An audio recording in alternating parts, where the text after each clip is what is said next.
Hello friends, hi, welcome to the world of CMA. ഇന്ന് നമ്മൾ salary പോർഷനെല്ലാം കഴിഞ്ഞ് കുറച്ച് ലോങ് ഗ്യാപ്പിന് ശേഷമാണ് ഹൗസ് പ്രോപ്പർട്ടി സ്റ്റാർട്ട് ചെയ്യാൻ പോണത്. നമ്മൾ അപ്പോൾ അധികം താമസിയാതെ തന്നെ ഹൗസ് പ്രോപ്പർട്ടിയിലേക്ക് കിടക്കാം. ഇൻകം ഫ്രം ഹൗസ് പ്രോപ്പർട്ടിയിൽ നമുക്ക് പഠിക്കാനുള്ള സെക്ഷൻ 22-ലിരുന്ന് 27 വരെയൊക്കെയുള്ളതാണ് നമുക്ക് പഠിക്കാനുള്ളത്. അതിൽ ഇപ്പോൾ ഹൗസ് പ്രോപ്പർട്ടിയിൽ ഇൻകം ചാർജ് ചെയ്യണമെന്നുണ്ടെങ്കിൽ 3 കണ്ടീഷൻ ഉണ്ട്. ഒന്ന് പറയണത് ഹൗസ് പ്രോപ്പർട്ടി ഉണ്ടായിരിക്കണം. അതായത് 3 കണ്ടീഷനിൽ ഫസ്റ്റ് എന്താണെന്ന് വെച്ചിട്ടുണ്ടെങ്കിൽ ഫസ്റ്റത്തെ കണ്ടീഷനാണ് ഹൗസ് പ്രോപ്പർട്ടി ഉണ്ടായിരിക്കണം. ഹൗസ് പ്രോപ്പർട്ടി ഉണ്ടായിരിക്കണമെന്ന് വെച്ചാൽ എന്താണ്, അവിടെ അതായത് ഒരു ബിൽഡിങ്ങോ അല്ലെങ്കിൽ ലാൻഡ് അപ്പോർട്ടനൻറ്റ് ടു എന്തെങ്കിലും, അതായത് ഒരു ബിൽഡിംഗ് ഉണ്ടായിരിക്കണം. ഹൗസ് പ്രോപ്പർട്ടി എന്നുള്ളത് കൊണ്ട് ഉദ്ദേശിക്കുന്നത് എന്താണ്, അവിടെ ഒരു ബിൽഡിംഗ് ഉണ്ടായിരിക്കണം. അല്ലാന്നുണ്ടെങ്കിൽ എന്താണ്, ബിൽഡിങ്ങിനോട് ചേർന്ന് തരുന്ന ലാൻഡില്ലേ, ലാൻഡ് അപ്പോർട്ടനൻറ്റ്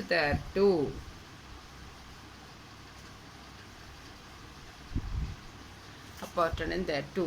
അതായത് ഹൗസ് പ്രോപ്പർട്ടി ഉണ്ടായിരിക്കണം. ഫസ്റ്റത്തെ കണ്ടീഷനാണ് ഒരു ഹൗസ് പ്രോപ്പർട്ടി വേണം. ഹൗസ് പ്രോപ്പർട്ടി എന്ന് വെച്ചിട്ടുണ്ടെങ്കിൽ ഏതെങ്കിലും ഒരു ബിൽഡിംഗ് ആയിരിക്കണം. അതുപോലെ തന്നെ അതിനോട് ചേർന്ന് കിടക്കുന്ന ഒരു ലാൻഡ് ആയിരിക്കണം. പിന്നെ എന്താണ്, ഈ ലാൻഡിന് ഏതെങ്കിലും ഒരു ലാൻഡ് ഉണ്ടെങ്കിൽ അവിടെ എന്താണ് സറൗണ്ടിങ് ആയിട്ട് എന്താണ് ഒരു വോൾ ഉണ്ടായിരിക്കണം, ഇല്ലായിരിക്കണം, അതിൽ കെട്ടണം, അതിൽ കെട്ടരുത്, അങ്ങനെയുള്ള ഒരു പ്രശ്നവും ഇല്ല. എന്താണ്, ബിൽഡിങ്ങിനോട് ചേർന്ന് കിടക്കണ ഒരു സ്ഥലം, ഒരു ലാൻഡ്, അത് മാത്രമേ ഒരിക്കലുള്ളൂ ഇതിൽ നോക്കുന്നത്. പിന്നെ ബിൽഡിംഗ് എന്നുള്ളതിനെ കുറിച്ച് ഇവിടെ പറഞ്ഞിട്ടുണ്ട്. ബിൽഡിംഗ് എന്നുള്ളത് ബ്രിക്സ് വെച്ച്, സ്റ്റോൺ വർക്ക് വെച്ച്, അങ്ങനെയൊക്കെ ഉള്ളത് വെച്ച് നമുക്ക് ബിൽഡിംഗ് കെട്ടാം എന്ന് പറയുന്നുണ്ട്. എന്താണ് ബിൽഡിംഗ് എന്ന് വെച്ചിട്ടുണ്ടെങ്കിൽ എന്താണ്, റെസിഡൻഷ്യൽ ബിൽഡിംഗ് ആവാം, അല്ലെങ്കിൽ കൊമേഴ്ഷ്യൽ ബിൽഡിംഗ് ആവാം. എന്താണ് ബിൽഡിംഗ് എന്ന് പറഞ്ഞിട്ടുണ്ടെങ്കിൽ എന്താവാം, റെസിഡൻഷ്യൽ അല്ലെങ്കിൽ എന്താണ് കൊമേഴ്ഷ്യൽ ഹൗസ് ആവാം. ബിൽഡിംഗ് എന്ന് വെച്ചിട്ടുണ്ടെങ്കിൽ റെസിഡൻഷ്യൽ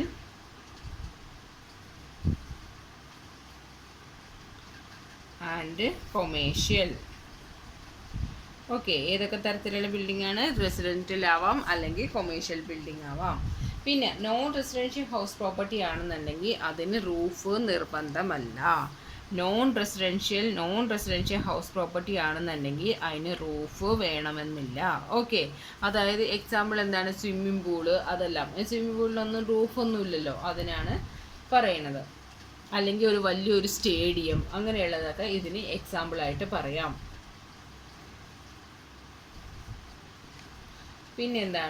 പിന്നെ സെക്കൻഡ് കണ്ടീഷൻ, അതായത് എന്താണ്, ഈ ലാൻഡ് അപ്പോർട്ടനൻറ്റ് എന്നുള്ളതിന് അതിലെന്തൊക്കെ പെടും, അതായത് കാർ പാർക്കിംഗ് ഏരിയ, പിന്നെന്താണ് ബാക്ക് യാർഡ്സ്, കോർട്ട് യാർഡ്സ്, അങ്ങനെയുള്ള സംഭവങ്ങളൊക്കെ എന്താണ് ലാൻഡ് അപ്പോർട്ടനൻറ്റ് എന്നുള്ളതിൽ പെടും. ഇനി സെക്കൻഡ് കണ്ടീഷൻ, ഫസ്റ്റ് കണ്ടീഷനാണ് ഹൗസ് പ്രോപ്പർട്ടി ഉണ്ടായിരിക്കണമെന്നുള്ളത്. സെക്കൻഡ് കണ്ടീഷൻ എന്താണ്, അത് ഓണർ ആയിരിക്കണം. അതായത് ആ ഹൗസ് പ്രോപ്പർട്ടിയുടെ ഓണർ നമ്മൾ തന്നെ ആയിരിക്കണം. ഈ ഓണർ നോക്കുമ്പോൾ വരണത് ഒന്ന് ലീഗൽ ഓണർ ഉണ്ടായിരിക്കണം, ഇനി ഒന്ന് ബെനിഫിഷ്യൽ ഓണർ ആയിരിക്കണം, ഇനി ഒന്ന് ഡീംഡ് ഓണർ ആയിരിക്കണം. അതായത് ലീഗൽ പ്രോപ്പർട്ടി ഇരിക്കണ വ്യക്തിയായിരിക്കണം ഓണറായിട്ടുള്ളത്, അല്ലെങ്കിൽ ബെനിഫിഷ്യൽ ഓണർ ആയാലും മതി, അത് കാര്യമായിട്ട് എൻജോയ് ചെയ്യുന്ന ഒരാളായാലും മതി ആ പ്രോപ്പർട്ടിയുടെ വാല്യൂ, അല്ലെങ്കിൽ ഡീംഡ് ഓണർ ആയിരിക്കണം. ഇതിൽ ഡീംഡ് ഓണറിനെ കുറിച്ചാണ് നമുക്ക് പഠിക്കാനുള്ളത്. ഈ പഠിക്കാനുള്ള സെക്ഷൻ എത്രയാണ്, 27-ലാണ്. ഞാൻ പറഞ്ഞു 22 to 27 ആണ് ഹൗസ് പ്രോപ്പർട്ടി പഠിക്കാനുള്ളതെന്ന്. അതിൽ 27 ആണ് എന്ത് പറയണത്, 27 ആണ് ഡീംഡ് ഓണറിനെ കുറിച്ച് പഠിക്കാനുള്ള സെക്ഷനാണ് 27-ൽ പറയണത്. ഓക്കെ, ഇനി ആ 27-ൽ ഡീംഡ് ഓണർ എന്ന് വെച്ചിട്ടുണ്ടെങ്കിൽ എന്താണെന്നാണ് പറയണത്. ഡീംഡ് ഓണർ എന്ന് വെച്ചാൽ എന്താണ്, ഡീംഡ് ഓണർ എന്ന് വെച്ചിട്ടുണ്ടെങ്കിൽ അതിൽ കുറേ ഏതൊക്കെ പെടൂല എന്നുള്ളതാണ് ഡീംഡ് ഓണർ പറയണം. ആ സെക്ഷൻ 22 ആണ് ചാർജബിലിറ്റി സെക്ഷനായിട്ട് പറയണം. സെക്ഷൻ 22 ചാർജബിലിറ്റി ആണ്. 27 എന്താണ്, ഡീംഡ് ഓണറാണ്. അപ്പം നമുക്ക് അതിൻ്റെ ഇടയിലുള്ള സെക്ഷൻ മാത്രം ഇനി പഠിച്ചാൽ മതി. അപ്പോൾ 22 ചാർജബിലിറ്റി സെക്ഷൻ, ഹൗസ് പ്രോപ്പർട്ടി അനുസരിച്ച് ചാർജബിലിറ്റി സെക്ഷനാണ്. 27 ഡീംഡ് ഓണറാണ്. ആ ഡീംഡ് ഓണറിൽ പെടുന്നത് എന്തൊക്കെയാണെന്നുള്ളതാണ് പഠിക്കേണ്ടത്. അതിലെന്താണെന്ന് വെച്ചിട്ടുണ്ടെങ്കിൽ സെക്ഷൻ 27(1) അനുസരിച്ചിട്ട് സ്പൗസ് ഓർ മൈനർ ചൈൽഡ്, അതാണ് 27(1). 27(1) അനുസരിച്ച് transfer of property to spouse or minor child. Minor child എന്നുള്ളത് ഉദ്ദേശിക്കുന്നത് അൺമാരീഡ് ഡോട്ടറെയാണ്. മൈനർ ചൈൽഡ് അതിൽ ഡോട്ടർ ആണെന്നുണ്ടെങ്കിൽ ഫീമെയിൽ ചൈൽഡ് ആണെന്നുണ്ടെങ്കിൽ അതെന്താണ്, മാരീഡ് ആവണേന് മുന്നേ ഉള്ള ചൈൽഡ് ആയിരിക്കണം. മാരേജ് ആയി കഴിഞ്ഞിട്ടുണ്ടെങ്കിൽ ഇതിൽ ഇൻക്ലൂഡഡ് അല്ല. അപ്പോൾ മാരേജിന് മുന്നേ ഉള്ള ചൈൽഡ്, ആ ഒരു മൈനർ ചൈൽഡിനെയൊക്കെ ആരാണ് മാരേജ് ചെയ്യണമെങ്കിൽ അത് പണ്ടേ അങ്ങനെ പറയുന്നതുകൊണ്ടായിരിക്കാം. അപ്പോൾ സ്പൗസ് ഓർ മൈനർ ചൈൽഡിൽ ഫീമെയിൽ ചൈൽഡിന് മാത്രം മാരേജ് ആവാത്ത ഫീമെയിൽ ചൈൽഡ് ആയിരിക്കണം. ഇപ്പോൾ transfer of property to spouse or minor child എന്ന് ഉദ്ദേശിക്കുന്നതുകൊണ്ട് നമ്മൾ എന്തായിരിക്കും, ഇപ്പോൾ ഒരു 50 ലക്ഷത്തിൻ്റെ പ്രോപ്പർട്ടി ആ സ്പൗസിനോടും അല്ലെങ്കിൽ മൈനർ ചൈൽഡിനോടും നമ്മൾ എഴുതി കൊടുക്കാൻ നേരത്ത് നമ്മൾ 50 ലക്ഷം പ്രോപ്പർട്ടിക്ക് വാങ്ങിച്ചിട്ടാണോ എഴുതി കൊടുക്കുന്നത്? അല്ല. എന്തുകൊണ്ടാണ്? നാച്ചുറൽ ലവ് ആൻഡ് അഫെക്ഷൻ അല്ലേ, അവിടെ നാച്ചുറൽ ലവ് ആൻഡ് അഫെക്ഷൻ ഉണ്ട്. അതുകൊണ്ടാണ് നമ്മൾ വിത്തൗട്ട് ആഡിക്വേറ്റ് കൺസിഡറേഷൻ അല്ലേ, മതിയായ ഒരു കൺസിഡറേഷൻ വാങ്ങാതെ ആയിരിക്കുള്ളൂ നമ്മൾ മിക്കവാറും എന്ത് ചെയ്യണത്, എൻ്റെ ഒരു പ്രോപ്പർട്ടി ഉണ്ടെങ്കിൽ അത് സ്പൗസിന് അല്ലെങ്കിൽ എൻ്റെ മൈനർ ചൈൽഡിനൊക്കെ ട്രാൻസ്ഫർ ചെയ്യുന്നത്. അപ്പോൾ അങ്ങനെയുള്ള സന്ദർഭത്തിൽ അവരെന്താ പറയണതെന്ന് വെച്ചിട്ടുണ്ടെങ്കിൽ, ഇത് അങ്ങനെ ട്രാൻസ്ഫർ ചെയ്താൽ കൂടിയും പക്ഷേ അതിൻ്റെ ഡീംഡ് ഓണർ ഞാൻ തന്നെയാണ്. അതായത് ഞാനാണ് എൻ്റെ സ്പൗസിനും ഇതിനും ട്രാൻസ്ഫർ ചെയ്തിട്ടെങ്കിൽ ഡീംഡ് ഓണർ ഞാൻ തന്നെയാണ്, ടാക്സ് അടയ്ക്കേണ്ടത് ഞാൻ തന്നെയാണ് എന്നാണ് പറയണത്. കാരണം വിത്തൗട്ട് ആഡിക്വേറ്റ് കൺസിഡറേഷൻ, ഇതാണ് അതിൻ്റെ കറക്റ്റ് പോയിന്റ്. എന്താണ്? Without adequate consideration. Adequate consideration ഇല്ലാതെ, മതിയായ ഒരു കൺസിഡറേഷൻ ഇല്ലാതെയാണ് സ്പൗസിനല്ലേ നമ്മൾ സാധാരണ ഹസ്ബൻഡ് വൈഫിൻ്റെ അടുത്ത്, വൈഫ് ഹസ്ബൻഡിൻ്റെ അടുത്ത് എന്തെങ്കിലും ഒരു പ്രോപ്പർട്ടി അവർക്ക് സ്നേഹത്ത് ലവ് ആൻഡ് അഫെക്ഷനോട് കൂടിയാണ് കൊടുക്കുക അല്ലേ. 50 ലാഖിൻ്റെ പ്രോപ്പർട്ടി 50 ലാഖ് തന്നെ തരണമെന്ന് ഒരിക്കലും പറയില്ല.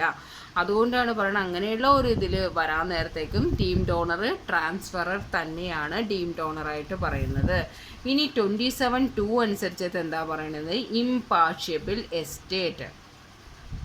ഇംപാർട്ടബിൾ എസ്റ്റേറ്റ് എന്ന് വെച്ചാൽ എന്താ ഉദ്ദേശിക്കുന്നത്? ഈ HUF-നൊക്കെ ഇല്ലേ, HUF-ൻ്റെയൊക്കെ ഇത് പറഞ്ഞാൽ എന്തായിരിക്കുള്ളൂ, ഇംപാർട്ടബിൾ എസ്റ്റേറ്റിൽ നിന്നായിരിക്കുള്ളൂ, ഇംപാർട്ടബിൾ ആയിട്ടുള്ള ആ ഒരു വരുമാനത്തിൽ നിന്നായിരിക്കുള്ളൂ കിട്ടുന്നത് അല്ലേ. അതുകൊണ്ടാണ് ആ ഇംപാർട്ടബിൾ എസ്റ്റേറ്റ് എന്നുള്ളതും അതേതായിരിക്കും ഡീംഡ് ഓണർ, ആരാണോ ഇത് കൊടുക്കുന്നത് അവർ തന്നെ ആയിരിക്കുള്ളൂ ഡീംഡ് ഓണർ എന്ന് പറയുന്നത്. ഇനി 27(3) അനുസരിച്ചിട്ട് പറയണത്, 27(3) അനുസരിച്ച് പറയണത് എന്തെങ്കിലും ഒരു മെമ്പർ എന്താണ്, അതായത് property held by a member of a company, society or any other association. ഏതെങ്കിലും ഒരു മെമ്പർ ഒന്നില്ലെങ്കിൽ കമ്പനിയുടെ ആവാം, അല്ലെങ്കിൽ സൊസൈറ്റിയിലെ മെമ്പറാവാം, അല്ലെങ്കിൽ ഏതെങ്കിലും ഒരു അതർ അസോസിയേഷൻ്റെ മെമ്പറാവാം.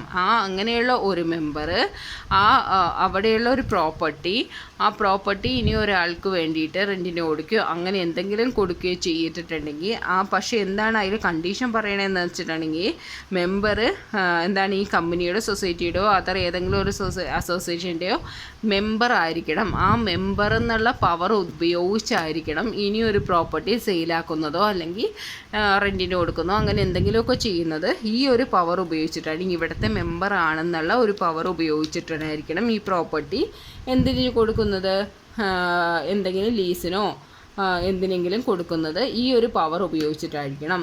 അങ്ങനെയാണെന്നുണ്ടെങ്കിൽ മെമ്പർ എന്താണ് ലീഗൽ ഓണർ അല്ലെങ്കിൽ കൂടി മെമ്പർ ആയിരിക്കുള്ളൂ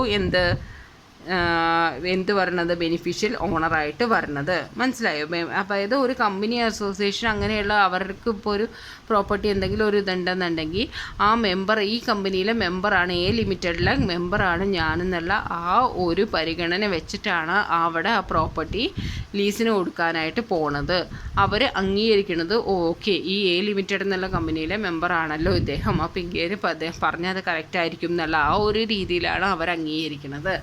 അതുകൊണ്ട് എന്താണ്, ആ ഒരു മെമ്പറിൻ്റെ പരിഗണന വെച്ചിട്ടാണ് ഈ ഒരു പ്രോപ്പർട്ടി ലീസിന് കൊടുക്കുക. അങ്ങനെ എന്തെങ്കിലും ചെയ്തിട്ടുണ്ടെങ്കിൽ പ്രോപ്പർട്ടി പിടിച്ചിരിക്കണമെങ്കിൽ അതിനെയാണ് പറയുന്നത്. അതിന് ഡീംഡ് ഓണർ ആരാണ്? ലീഗൽ ഓണർ അല്ലെങ്കിൽ കൂടി ഈ മെമ്പർ തന്നെയാണ് ഡീംഡ് ഓണറായിട്ട് വരുന്നത്. മെമ്പർ തന്നെയാണ് എന്ത് ചെയ്യേണ്ടത്? മെമ്പർ തന്നെയാണ് ടാക്സ് പേ ചെയ്യേണ്ടത്. ഇനി 27(3)(a) 27(3)(a എന്ന് വെച്ചിട്ടുണ്ടെങ്കിൽ 53A of the transfer of property act. 53A of transfer of property act എന്ന് വെച്ചാൽ എന്താണെന്ന് വെച്ചിട്ടുണ്ടെങ്കിൽ, ഇപ്പോൾ ഒരു എക്സാമ്പിളിലൂടെ പറയാം. എന്ത് ചെയ്ത്, എക്ക് ഒരു ഹൗസ് ഉണ്ട്. ആ ഹൗസ് ബിക്ക് സെയിൽ ചെയ്യാമെന്ന് വിചാരിക്കുകയാണ്. എക്ക് ഒരു ഹൗസ് ഉണ്ട്, അത് ബിക്ക് സെയിൽ ചെയ്യാമെന്ന് വിചാരിക്കുകയാണ്. ബി എന്ത് ചെയ്തു, അപ്പോൾ അതിൻ്റെ പ്രൈസായിട്ട് എത്രയാണ്? 50 ലാക്കാണ് പറഞ്ഞിരുന്നത്. അതിൽ ബി എന്ത് ചെയ്തു, ഒരു 30 ലാക്കോളം ബി എക്ക് കൊടുത്തു. എക്ക് ഒരു എത്രയാണ് ഇതിൽ പറഞ്ഞിരിക്കുന്നത് എത്രയാണോ അത് അത്രയും കൊടുത്തു. ഇനി ബാലൻസ് എന്താണ്? ബാലൻസ് എന്നുള്ളത് എന്താണ്, 6 മന്ത്സിനുള്ളിൽ കൊടുക്കുക എന്നുള്ള ഒരു എഗ്രിമെൻറ്റും വെച്ചു. അപ്പോൾ എന്ത് ചെയ്തു, എ എന്നുള്ള ആൾ എന്ത് ചെയ്തു, സി എന്നുള്ള ഒരാളെ കണ്ടുമുട്ടി. ഇവിടെ വരക്കാം, സി എന്നുള്ള ഒരാളെ കണ്ടുമുട്ടി. അപ്പം മിസ്റ്റർ സി എന്ത് പറഞ്ഞു, ഇതിൽ 30 ലാക്കല്ലേ തന്നിട്ടുള്ളൂ, ബാലൻസ് 20 ലാക്ക്, ഇനി 6 മന്ത്സ് കഴിഞ്ഞല്ലേ, പക്ഷെ ഞാൻ എന്ത് ചെയ്യാം, ഞാൻ നിങ്ങൾ പറഞ്ഞതിൽ എന്താണ് 50 ലാക്കും ഇപ്പം തന്നെ റെഡി ക്യാഷ് ആയിട്ട് തന്നേക്കാം എന്ന് പറയുവാണ്. പക്ഷേ ഇവിടെ എന്താണ്, അപ്പോൾ ഈ ഒരു കേസസിൽ എന്തായിരിക്കും, എക്ക് അതൊന്നും ചെയ്യാനുള്ള അധികാരമില്ല. കാരണം എന്താണ്, പാതി കൂടുതൽ അഡ്വാൻസ് വാങ്ങുകയും ചെയ്തു.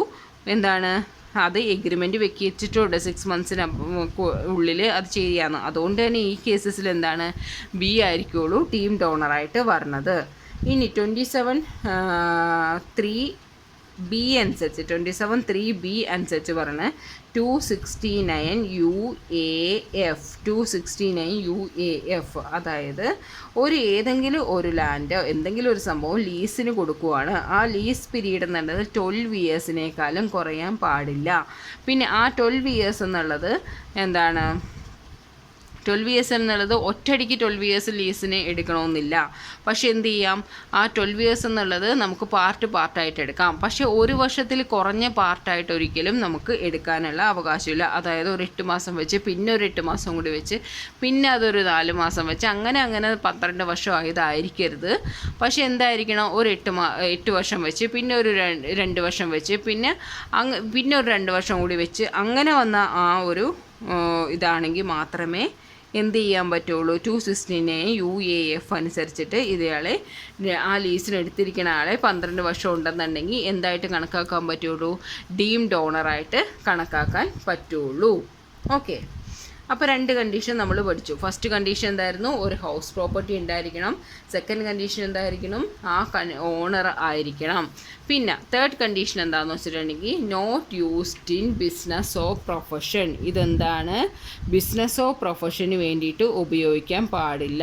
Not used in business or profession. ബിസിനസ്സോ പ്രൊഫഷന് വേണ്ടിയിട്ട് ഈ ഒരു പ്രോപ്പർട്ടി ഉപയോഗിക്കാൻ പാടില്ല. അതായത് എന്തായിരിക്കണം, ഹൗസ് പ്രോപ്പർട്ടി എന്ന് പറഞ്ഞിട്ടുണ്ടെങ്കിൽ അത് ബിസിനസ്സിന് വേണ്ടിയിട്ട് കൊടുത്തു കഴിഞ്ഞാൽ നമ്മൾ എന്താവും, അത് ഹൗസ് പ്രോപ്പർട്ടി എന്ന് പറയില്ല അല്ലേ, ബിസിനസ് ഇൻകത്തിലേ അത് എന്ത് ചെയ്യുള്ളൂ, ഇൻക്ലൂഡ് ചെയ്യുള്ളൂ. അതുകൊണ്ട് തന്നെ ഇതെന്ത് ചെയ്യണം, ബിസിനസ്സോ പ്രൊഫഷന് വേണ്ടിയിട്ട് കൊടുക്കരുത്. എന്നാലും എന്ത് പറയും, അങ്ങനെ കൊടുക്കരുതെന്ന് പറഞ്ഞാലും എന്താണ്, ലെറ്റിംഗ് ഔട്ട്. ഇനി അതിലൊരു സ്പെഷ്യൽ കേസസ് ഉണ്ട്. അതിൽ ഫസ്റ്റ് പറയുന്നതാണ് ലെറ്റിംഗ് ഔട്ട് ടു എംപ്ലോയീസ്. അതായത് അദ്ദേഹത്തിന്, ഞാനിപ്പോൾ ഒരു എക്സാമ്പിൾ പറയുകയാണ്. മിസ്റ്റർ എക്ക് ഒരു ബിസിനസ്സുണ്ട്. ആ ബിസിനസ് നടത്താൻ വേണ്ടിയിട്ടുള്ള എംപ്ലോയീനെ കൊണ്ടുവന്ന് മിസ്റ്റർ എ എന്ത് ചെയ്യുവാണ്, ആ എംപ്ലോയീനെ കൊണ്ടുവന്ന് മിസ്റ്റർ എയുടെ ഹൗസ് പ്രോപ്പർട്ടിയുടെ ഒരു ഭാഗത്തിന് വാടകയ്ക്ക് കൊടുത്തേക്കണെയാണ്. അങ്ങനെയാണെന്നുണ്ടെങ്കിൽ എന്തുദ്ദേശിച്ചാണെന്ന് വെച്ചിട്ടുണ്ടെങ്കിൽ ഈ എംപ്ലോയി ഡെയിലി വന്ന് പോകണമെന്നുണ്ടെങ്കിൽ കുറച്ച് ടൈം ആകും. കുറച്ച് ടൈം ആവും. അതായത് എംപ്ലോയിയുടെ വീട് എവിടെയാണ്, കുറച്ച് അധികം ഡിസ്റ്റൻസ് ഉണ്ട്. അതുകൊണ്ട് തന്നെ അതിനുള്ള ട്രാവലിംഗ് ടൈം എല്ലാം കുറച്ചെടുക്കും. ഇനി ട്രാവലിംഗ് അലവൻസ് കൊടുക്കണം. അങ്ങനെയുള്ളതെല്ലാം കട്ട് ചെയ്യാൻ വേണ്ടിയിട്ട് ആണ് എന്ത് ചെയ്യണത്, എംപ്ലോയറുടെ വീട്ടിൽ തന്നെ അദ്ദേഹത്തെ എംപ്ലോയീനെ താമസിച്ചിട്ടുണ്ടെങ്കിൽ അതെന്ത് ചെയ്യും, അത് പക്ഷേ എന്തായിട്ട് എടുക്കാൻ പറ്റില്ല, അതൊരു ഹൗസ് പ്രോപ്പർട്ടിയിൽ എടുക്കാൻ പറ്റില്ല. അതെന്താണ്, അത് ബിസിനസ് ഇൻകോയിട്ട്. കാരണം എന്തിനാണ്, ബിസിനസ്സിൻ്റെ ഒരു പ്രവർത്തനത്തിന് സ്മൂത്തായിട്ട് നടത്താൻ വേണ്ടിയിട്ടാണ് അങ്ങനെ ചെയ്യുന്നത്. അതുകൊണ്ട് തന്നെ അത് എടുക്കുന്നത് എന്താണ്, ബിസിനസ് ഇൻകോയിട്ടാണ് എടുക്കുന്നത്. ഇനി സെക്കൻഡ് എന്താണെന്ന് വെച്ചിട്ടുണ്ടെങ്കിൽ ലെറ്റിംഗ് ഔട്ട് ടു ഗവൺമെൻറ് ഏജൻസിക്ക് ലെറ്റിംഗ് ഔട്ട് ടു ഗവൺമെൻറ് ഏജൻസിക്ക് ഏതെങ്കിലും ഒരു തരത്തിൽ ഗവൺമെൻറ് ഏജൻസിക്ക് എന്തെങ്കിലും വാടകയ്ക്ക് കൊടുത്തിട്ടുണ്ടെങ്കിൽ, ഗവൺമെൻറ് ഏജൻസി എന്ന് വെച്ചാൽ ഒന്ന് പോലീസ് സ്റ്റേഷന് വേണ്ടിയിട്ടോ റെയിൽവേ സ്റ്റേഷന് വേണ്ടിയിട്ടോ അങ്ങനെ ഏതെങ്കിലും ഒരു തരത്തിൽ വേണ്ടിയിട്ട്, റെയിൽവേ സ്റ്റാഫിന് വേണ്ടിയിട്ടോ പോസ്റ്റ് ഓഫീസിന് വേണ്ടിയിട്ടോ എക്സൈസ് ഓഫീസിന് വേണ്ടിയിട്ടോ എന്തിനു വേണ്ടിയായിക്കോട്ടെ, ബാങ്ക് നാഷണലൈസ്ഡ് ബാങ്കിന് വേണ്ടിയിട്ടോ എന്തിനു വേണ്ടിയിട്ടാണെങ്കിലും അങ്ങനെ ഒരു ഇതിന് വേണ്ടിയിട്ട് എംപ്ലോയറുടെ ഇപ്പോൾ ഈ പറയണ മിസ്റ്റർ എയുടെ ഒരു ബിൽഡിങ് യൂസ് ചെയ്യുകയാണെന്നുണ്ടെങ്കിൽ അതെന്താണ്, അതും ഒരിക്കലും ഹൗസ് പ്രോപ്പർട്ടി ഇൻകോയിട്ട് എടുക്കില്ല, ബിസിനസ് ഇൻകോയിട്ട് എടുക്കുകയുള്ളൂ. കാരണം എന്തുകൊണ്ടാണ്, കാരണം പറയണത് എന്താണെന്ന് വെച്ചിട്ടുണ്ടെങ്കിൽ ഇപ്പോൾ ബാങ്ക് അവിടെ വന്നിട്ടുണ്ടെങ്കിൽ അദ്ദേഹത്തിൻ്റെ എന്താണ് ബിസിനസ്സിനെയാണ് അത് ബാധിക്കുന്നത്. അതുകൊണ്ട് തന്നെ എന്താണ്, അദ്ദേഹത്തിന് ഫങ്ഷൻ സ്മൂത്തായിട്ട് നടത്താൻ വേണ്ടിയിട്ടാണ്. അതുകൊണ്ട് തന്നെ അതെന്താണ്, അത് ഹൗസ് പ്രോപ്പർട്ടീനെ ലക്ഷ്യമാക്കിയിട്ടല്ല അല്ലേ. ഒരു പോലീസ് സ്റ്റേഷൻ വന്നാലും അദ്ദേഹത്തിൻ്റെ ബിസിനസ് എന്തെങ്കിലും പ്രോബ്ലം ഉണ്ടെങ്കിൽ ഒരു രക്ഷയ്ക്കാണ് അല്ലേ. അതുകൊണ്ട് തന്നെ എന്താണ്, നമുക്ക് ഗവൺമെൻറ് ഏജൻസീസിന് കൊടുത്തിട്ടുണ്ടെങ്കിൽ അതിനെ എന്തായിട്ടാണ് ഹൗസ് പ്രോപ്പർട്ടി ഇൻകോയിട്ട് കാണാൻ പറ്റില്ല, എന്തുമായിട്ടേ കാണാൻ പറ്റുള്ളൂ, ബിസിനസ് ഇൻകോ ആയിട്ടേ കാണാൻ പറ്റുള്ളൂ, പ്രൊഫഷനായിട്ടേ കാണാൻ പറ്റുള്ളൂ. ഇനി 3 ആണെന്നുണ്ടെങ്കിൽ ആൻസിലറി യൂണിറ്റ് എന്ന് വെച്ചിട്ടുണ്ടെങ്കിൽ letting out to ancillary unit എന്ന് വെച്ചിട്ടുണ്ടെങ്കിൽ എന്താണെന്ന് വെച്ചിട്ടുണ്ടെങ്കിൽ ഇപ്പോൾ മിസ്റ്റർ എ നടത്തണത് ഇപ്പോൾ ഒരു കാർ സെയിലിൻ്റെ എന്തെങ്കിലും ഒരു കാർ മാനുഫാക്ചറിങ് അങ്ങനെ എന്തെങ്കിലും ഒരു സംഭവമാണ്, ബിസിനസ്സാണ് നടത്തുന്നത്. അപ്പോൾ അതിൻ്റെ പാർട്സ് വിൽക്കണ ഇതില്ലേ, ആ പാർട്സ് വിൽക്കണ ഒരു കമ്പനിക്ക് വേണ്ടിയിട്ട് സ്ക്രൂവോ നട്ടോ ബോൾട്ടോ അങ്ങനെ എന്തെങ്കിലുമൊക്കെ പാർട്സ് വിൽക്കണ ഒരു കമ്പനിക്ക് വേണ്ടിയിട്ടാണ് ഒരു തൻ്റെ ബിൽഡിങ് വാടകയ്ക്ക് കൊടുത്തിട്ടുണ്ടെന്നുണ്ടെങ്കിൽ അതിനെ എന്താണ് ഹൗസ് പ്രോപ്പർട്ടി ആയിട്ട് കണക്കാക്കാൻ പറ്റില്ല. എന്തുകൊണ്ട്, ആ പാർട്സ് എന്നുള്ളത് എന്താണ്, ഈ അതായത് ഈ മിസ്റ്റർ എയുടെ ബിസിനസ്സിനെ ഹെൽപ്പ് ചെയ്യാൻ വേണ്ടിയിട്ടാണ് അല്ലേ. ബിസിനസ്സിന് വേണ്ടിയിട്ട് എന്തെങ്കിലും ഒരു പാർട്സ് വേണമെന്നുണ്ടെങ്കിൽ ഇമ്മീഡിയറ്റ് ആയിട്ട് അവിടെ നിന്ന് കിട്ടും അല്ലേ. ആ ബിസിനസ്സിനോട് ഹെൽപ്പ് ചെയ്യാൻ വേണ്ടിയിട്ടാണ് ആൻസിലറി യൂണിറ്റ് അവിടെ സ്റ്റാർട്ട് ചെയ്തിരിക്കുന്നത്. അതുകൊണ്ട് തന്നെ അതിന് എന്താണ് ഹൗസ് പ്രോപ്പർട്ടി ഇൻകോ ആയിട്ട് കാണാൻ പറ്റില്ല, അതിനെ ബിസിനസ് ഇൻകോ ആയിട്ട് മാത്രമേ കാണുള്ളൂ. അപ്പോൾ 3 തരത്തിലുള്ള ഹൗസ് പ്രോപ്പർട്ടിയിൽ 3 ഹൗസ് പ്രോപ്പർട്ടി ഇൻകോ ആണെങ്കിൽ 3 കണ്ടീഷൻ ഉണ്ട്. ഒന്ന് എന്തായിരിക്കണം, ഒരു ഹൗസ് പ്രോപ്പർട്ടി ഉണ്ടായിരിക്കണം, ഒരു ബിൽഡിംഗ് ആയിരിക്കാം, അല്ലെങ്കിൽ അതിനോട് ചേർന്ന് കിടക്കുന്ന കുറച്ച് ലാൻഡ് ആയിരിക്കാം. ഇനി അതിൻ്റെ ഓണർ തന്നെയായിരിക്കണം, അതിന് ഹൗസ് പ്രോപ്പർട്ടിയുടെ ഓണർ നമ്മൾ തന്നെയായിരിക്കണം. ഒന്നില്ലെങ്കിൽ legal owner, beneficial owner, deemed owner ആവാം. ഡീംഡ് ഓണർ ആവണമെന്നുണ്ടെങ്കിൽ 27(1) അനുസരിച്ചിട്ട് എന്താണ്, വെറുതെ transfer of property to spouse or minor ചൈൽഡിന് ട്രാൻസ്ഫർ ചെയ്തിട്ടുണ്ടെങ്കിൽ അത് ഡീംഡ് ഓണറിന് തന്നെയാണ്, ട്രാൻസ്ഫറർക്ക് തന്നെയാണ് ടാക്സ് അടയ്ക്കേണ്ട ബാധ്യത, അതും ഡീംഡ് ഓണറിൽ പെടുന്നതാണ്. പിന്നെ എന്താണ് 27(2) അനുസരിച്ചിട്ട് എന്താ പറയണത്, 27(2) അനുസരിച്ചിട്ട് പറയണതാണ് എന്താണ് ഇമ്പാർഷ്യബിൾ എസ്റ്റേറ്റ്, അതായത് HUF പോലെയുള്ള ഇമ്പാർഷ്യബിൾ എസ്റ്റേറ്റിൽ നിന്നുള്ളത് ഭാഷ്യം ചെയ്യാത്ത അല്ലെ വിഭജിക്കാത്ത ഒരു ഇതിൽ നിന്നുള്ള വരുമാനം വരുന്നതും അതെന്താണ്, അതും ഡീംഡ് ഓണറിൽ തന്നെയാണ് വരുന്നത്.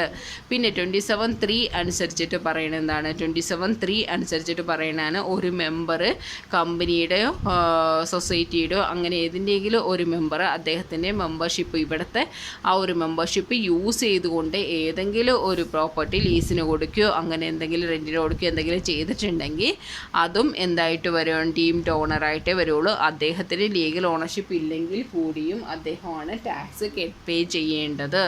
പിന്നെ 27(3)(a) അനുസരിച്ച് പറയുന്നത് 53(a) of transfer of property act. 53 of transfer of property act എന്ന് വെച്ചാൽ A-Bക്ക് ഒരു പ്രോപ്പർട്ടി സെയിൽ ചെയ്തു, അതിൻ്റെ പാതി എന്ത് ചെയ്തു, പാതി പ്രൈസ് A ചോദിച്ച അതിൻ്റെ പാതി പ്രൈസ് B ചെയ്തു. ഇനി പാതി മണി എപ്പോഴാണ്, അത് ഒരു 6 മാസത്തിന് ശേഷം കൊടുക്കാമെന്ന് പറഞ്ഞിട്ടുണ്ട്. പക്ഷേ A എന്ത് ചെയ്യും, വേറൊരാൾ ഇപ്പോൾ വന്ന് ആ ഫുൾ എമൗണ്ട് ഇപ്പോൾ തന്നെ ക്യാഷായിട്ട് സെറ്റിൽ ചെയ്തേക്കാമെന്ന് പറഞ്ഞു കഴിഞ്ഞിട്ടുണ്ടെങ്കിൽ പക്ഷേ Aക്ക് അധികാരമില്ല, ഇനി Cക്ക് കൊടുക്കാനുള്ള അധികാരമില്ല. ഇപ്പോൾ ആരാണ് ഇതിൽ ഡീംഡ് ഓണറായിട്ട് വന്നേക്കണേ? ബി ആണ് ഡീംഡ് ഓണറായിട്ട് വന്നേക്കണേ. 269 UAF 269 UAF എന്ന് വെച്ചിട്ടുണ്ടെങ്കിൽ എന്താണ്? എന്താ പറയേണ്ടത്? അതായത് ഒരു 12 വർഷത്തിൽ കുറയാതെ ലീസ് പീരീഡിന് ഒരു പ്രോപ്പർട്ടി എടുത്തിട്ടുണ്ടെന്നുണ്ടെങ്കിൽ അവരെയാണ് അതിൽ ഡീംഡ് ഓണറായിട്ട് കാണുന്നത്. ഇപ്പോൾ 12 വർഷം എന്നുള്ളത് ഒരേ തരത്തിൽ ഒറ്റ ഇതിൽ തന്നെ 12 വർഷം എടുക്കണമെന്നില്ല.